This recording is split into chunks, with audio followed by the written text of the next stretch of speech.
নমস্কার, আপনারা দেখছেন ওঙ্কার বাংলা। আপনাদের সঙ্গে রয়েছি আমি সৌমি। নজর রাখবো গুরুত্বপূর্ণ খবরের দিকে। শিক্ষকদের চূড়ান্ত হয়রানি, রিভিউ পিটিশনের দাবি রাজ্য সরকারি যথাযথ পদক্ষেপ নেওয়ার। পাশাপাশি পার্শ্ব শিক্ষকদের বেতন এখনই বৃদ্ধি করতে হবে। মাদ্রাসার শিক্ষার ক্ষেত্রে মাদ্রাসার শিক্ষা গ্রহণের সকল সমস্যার সমাধান সহ অন্যান্য আরো অনেক দাবিতে বুধবার বিকাশ ভবন অভিযান করতে চলেছেন মাধ্যমিক শিক্ষক ও শিক্ষাকর্মী সমিতির STEA। এদিন করুণাময়ীতে জমায়েতের ডাক দেওয়া হয়েছে। পরবর্তীতে বেলা 2টো নাগাদ করুণাময়ী থেকে মিছিল বের হয়ে বিকাশ ভবনের অভিমুখে এগোবে এই মিছিল। এর আগেও ডাক দিয়েছিল একাধিকবার শিক্ষক সংগঠন। সেক্ষেত্রে প্রশাসনের ব্যবস্থা ছিল আঁটোসাঁটো। তবে এই দিনের অভিযানে প্রশাসনিক ব্যবস্থা ঠিক কেমন রয়েছে, প্রশাসনের তরফ থেকে কি ধরনের ব্যবস্থা নেওয়া হচ্ছে, এক্ষেত্রে যে পথ ধরে এই মিছিল অভিযান এগোবে সেই রাস্তার যান চলাচল নিয়ন্ত্রণের ক্ষেত্রে ট্রাফিকে কি ব্যবস্থা নেওয়া হয়েছে, এই সার্বিক বিষয়গুলি নিয়ে কথা বলবো আমাদের প্রতিনিধি শান্তনু ব্যানার্জির সাথে।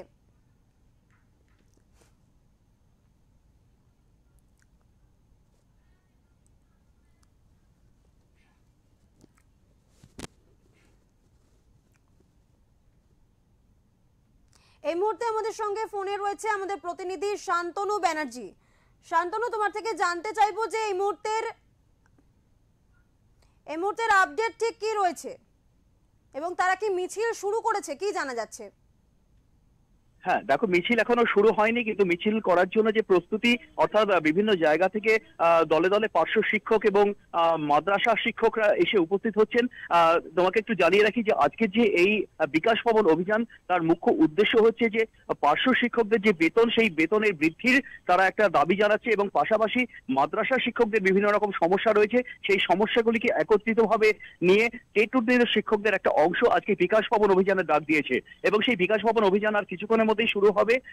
একদিকে যারা অভিযান করছেন, অর্থাৎ সেই পার্শ্ব শিক্ষক, মাদ্রাসা শিক্ষক এবং শিক্ষাকর্মী, তারা উপস্থিত হচ্ছেন বিভিন্ন জায়গা থেকে দলে দলে। পাশাপাশি কিন্তু প্রশাসন এবং পুলিশ অর্থাৎ ট্রাফিকের তরফ থেকেও কিন্তু প্রস্তুতি নেওয়া হচ্ছে এবং সল্টলেকের যে অংশে বিকাশ ভবন আমরা জানি, তার বিভিন্ন জায়গা থেকে সেখানে প্রবেশের পথ রয়েছে, অর্থাৎ বিভিন্ন পথ, যে কোনো পথ দিয়ে হয়তো বিক্ষোভকারীরা বিকাশ ভবনের সামনে উপস্থিত হতে পারেন এবং পুলিশ চেষ্টা করছেন যে বিকাশ ভবন থেকে যথেষ্ট দূরত্বে যাতে থামিয়ে দেওয়া যায়। অর্থাৎ পুলিশকে কিন্তু যথেষ্ট তৎপর হতে হচ্ছে এবং বিভিন্ন যে রাস্তাগুলি রয়েছে সেই রাস্তার মুখে মুখে পুলিশের প্রচুর পুলিশ কর্মী মোতায়েন হচ্ছেন এবং তারা যান চলাচল নিয়ন্ত্রণ করার চেষ্টা করছেন। এবং যেটা আমাদের মৌখিকভাবে তারা জানিয়েছেন যে বিশেষ পরিস্থিতিতে হয়তো কিছু কিছু যানের অভিমুখ পরিবর্তন করা হবে, অর্থাৎ করুণাময়ীতে যে বিভিন্ন যে পরিবহন, যে বাস বা অটো যেগুলো যাতায়াত করে বিভিন্ন জায়গায়, প্রয়োজন হলে কিন্তু সেগুলোকে অন্য রাস্তায় ঘুরিয়ে দেওয়া হতে পারে।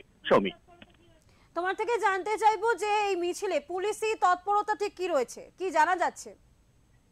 হ্যাঁ, অন্য দিনের তুলনায় অনেক বেশি পুলিশ কর্মী মোতায়েন করা হয়েছে, পাশাপাশি ট্রাফিক কর্মীর সংখ্যা কিন্তু অনেক বেশি এবং প্রতিটি রাস্তার মুখে যথেষ্ট ট্রাফিকের পুলিশ কর্মীর উপস্থিতি রয়েছে এবং তারা যান নিয়ন্ত্রণে যথেষ্ট তৎপর ভূমিকা নিচ্ছে।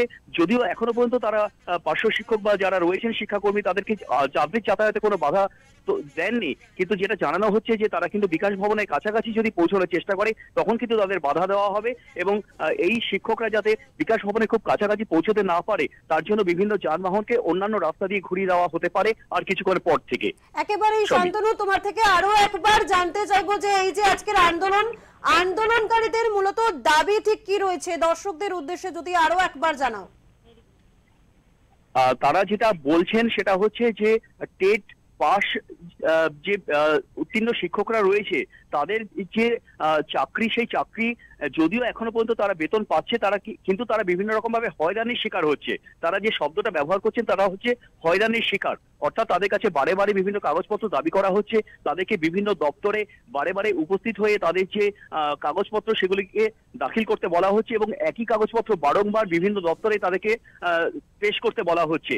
এবং পাশাপাশি তাদেরকে কিন্তু যে ভোটের যে দায়িত্ব, অর্থাৎ BLO ডিউটি এবং যে পরীক্ষার যে দায়িত্ব, সেই দায়িত্বগুলো দেওয়া হচ্ছে। তাদের বক্তব্য, তাদের চাকরি যদি অবৈধই হয় তাহলে কেন তাদেরকে এই ধরনের অতিরিক্ত দায়িত্ব চাপিয়ে দেওয়া হচ্ছে, এই দাবির পাশাপাশি তারা কিন্তু যুক্ত করেছেন যেটা এতদিন পর্যন্ত আলাদা আন্দোলন চলছিল, আজকের এই আন্দোলনের মাধ্যমে হয়তোবা দুটো স্বতন্ত্র আন্দোলন একসাথে মিলে যেতে চলেছে, তা হলো মাদ্রাসা শিক্ষকদের বিভিন্ন দাবি। সেই দাবিগুলিকেও তারা তাদের এই দাবিপত্রের মধ্যে নিয়ে আসছেন এবং পাশাপাশি পার্শ্ব শিক্ষকদের বেতন বৃদ্ধির তারা দাবি করছেন। মূলত এই তিনটি দাবিকে সামনে রেখে তারা আজকের এই অভিযান করতে চলেছে। সৌমি। একেবারেই শান্তনু, ধন্যবাদ।